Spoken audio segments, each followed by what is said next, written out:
Plano mo bang pumunta sa ibang bansa kung saan nakatira si jowa? Pero ikaw ay jobless.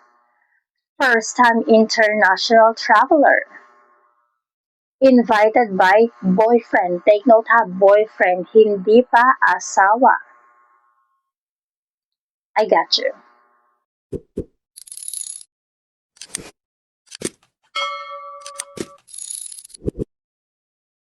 Visham Privyet. Welcome to Avril and Yan channel.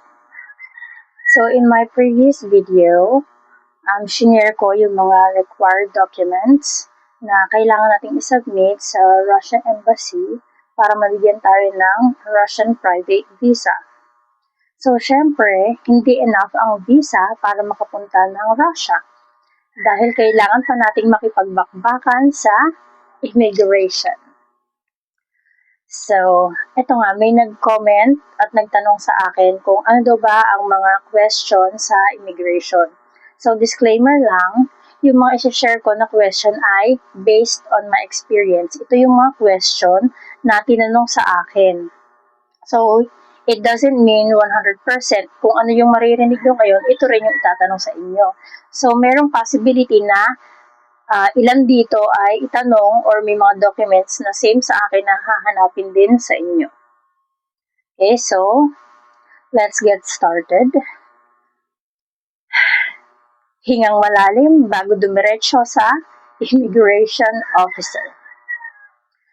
At kailangan nating harapin at makipagbakbakan sa immigration officer sa kanilang mga itatanong at mga documents na hahanapin. So, bilang kontesera ang ating mag-girl, sanay tayo sa Q&A portion. Diba? Daming sinabi. So, again, let's get started. So, pagpunta mo kay immigration officer, syempre iabot mo ang iyong passport. Ang unang tanong ay, ano ang purpose mo ng pagpunta doon? So, ako, sinabi ko, pupunta po ako sa boyfriend ko. So, boyfriend ko pa siya noon na asawa ko na ngayon. And, next, sabi ni immigration officer, anong mga documents ang dala mo? So, inabot ko ang invitation from boyfriend, copy ng passport ni boyfriend, at ang return ticket. So, habang chine-check ni immigration officer ang mga documents ko, tinanong niya ako, nagkita na ba kayo nito? Opo. Patingin nga ng pictures nyo na magkasama kayo. Ito po. So, ang binigay ko ay printed pictures namin. Siguro mga 2 pages yon na para kung gumawa ng collage. Pictures namin together. Buti na lang, mahilig ako mag-picture. Next. Sabi din ni IO or ni immigration officer, patingin nga ng convo nyo. So, inabot ko yung cellphone ko na naka-open na yung messenger app na ginagamit namin kung saan kami nag-uusap. So, basa siya ng basa. And siguro, may napansin siya doon at tinanong niya ako, pinapadalan ka ba nito? Like remittance, pera, ganon. Opo. Sabi ulit ni IO, patingin nga ng proof. So, pinakita ko din yung proof ng remittances ni Jowa. So, binalik niya sa akin yung cellphone. Tinanong niya ako, may trabaho ka ba? Wala po. Sinong nag-book ng flight mo? Siya po. Kailan balik mo? Eto, take note. Pag tinanong ka, kailan ang balik mo, kailangan yung sagot mo ay tugma sa date ng return ticket mo. So, kailangan, re-reviewin mo din yung return ticket mo.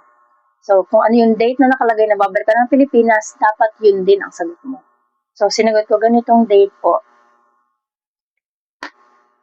Tatak siyang ganyan. Pero, ang mata, na para bang, kasalanan ko ba, ate girl, na in-invite ako ni Russian boyfriend sa kanilang place? Uy! At sabi niya bigla, inabot pabalik ang passport? Siguraduhin mo lang mababalik ka dito ng ganong date. Sabi ko, opo. At doon lang ulit nakahinga ng maluwag si ate mo girl. Oo. So, Nakatulong ba ang video ko na yon? Sana. Wait lang. Hindi pa tapos. So, yaman lang din lamang na ako ay teacher dati. So, hindi pwedeng hindi ako magtatanong sa inyo. May Q&A din tayo. Kung kayo ay may natutunan sa conversation ko with the immigration officer. Diba? So, hindi ko alam kung nag-observe ba kayo kung paano ako sumagot sa immigration officer. Diba? Napakatipid lang ng sagot ko. If the question is answerable by yes or no, just say it. Yes or no. No need to explain why. Kasi hindi naman hindi naman niya kayo tinanong kung bakit. Like, first question.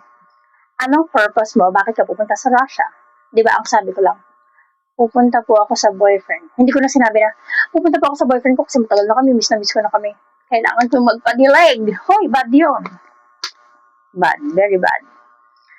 And, anong mga documents ang dala mo? Ay, ito po. Huwag kayong magbigay ng over na parang sobra-sobra na sa hindi naman kailangan eh. Kasi ang dating sa kanila pang nagyayabang ka na ito yung mga dala mo, ganun. So, yung mga sa tingin mo lang na kailangan, yun lang yung ipapakita mo. At pag hindi ka tinanong ng why, huwag kang mag-explain. Di ba, pinapadalan ka ba niya ng pera? Opo. Hindi, ay opo, pinadalan ako 100,000. Pinadalan ako nung isang linggo, 50,000. O, di ba? Mayaman.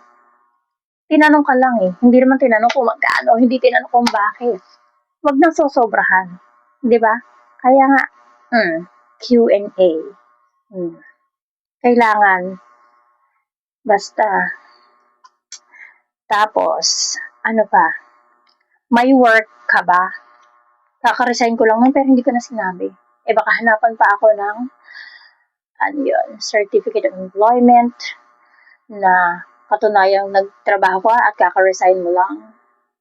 So, sabi ko, wala po. Eh, di tapos ang usapan. Ikaw lang din ang magpapahirap sa sarili mo kapag, di ba nga sabi, the more you talk, the more na mistake ang masasabi mo. So, no talk, no mistake. Ay, basta mag-ingat ka lang sa pagsagot. Ayun lang ang mga tips sa Q&A. And kailangan ang mukha mo ay polite. Huwag tayong yung kung tumaas ang boses nila, stay calm. Kasi trabaho nila yun eh. Yung sisindakin ka nila kasi di ba ang taong nagsisinungaling, madaling mahuli yan sa bibig. Mauutal-utal ka kung nagsisinungaling ka. Kaya feeling ko strategy nila yun na, bakit ganito ganyan yung dala mo? So ikaw kung nire-reviews ka, kasi po ganun lang. Di ba?